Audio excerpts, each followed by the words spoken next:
Crackdown on cough syrup abuse by Florida teens. A statewide prohibition is about to go into effect, banning anyone under the age of 18 from buying certain over-the-counter cough medicines. That means they won't be able to purchase certain ones. That includes products Robitussin, Alka-Seltzer, and Tylenol. The regulation is in response to a craze among teens who use the medicine to get high. But there are side effects, and you see them here. Loss of coordination, hypertension, and involuntary movement of eyeballs.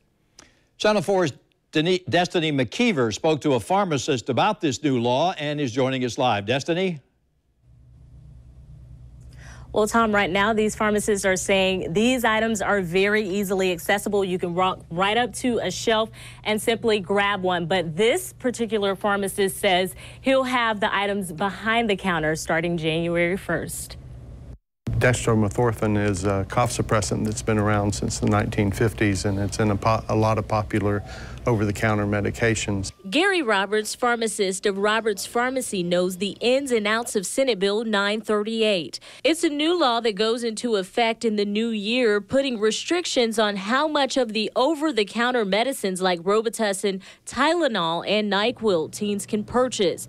This after it was found some were getting high off of them. These kids that are abusing it are taking up to 100 times the normal dose.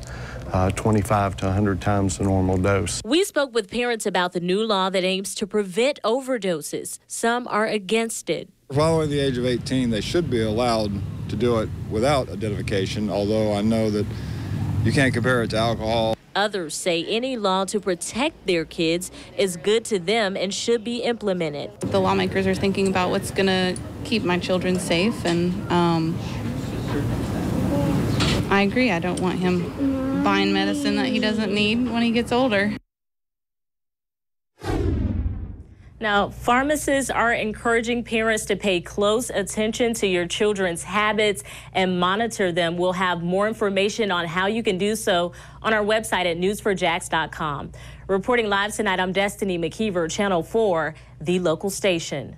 Thank you, Destiny. Two other laws going into effect include a measure to prohibit insurance companies that cover opiates from requiring prior authorization.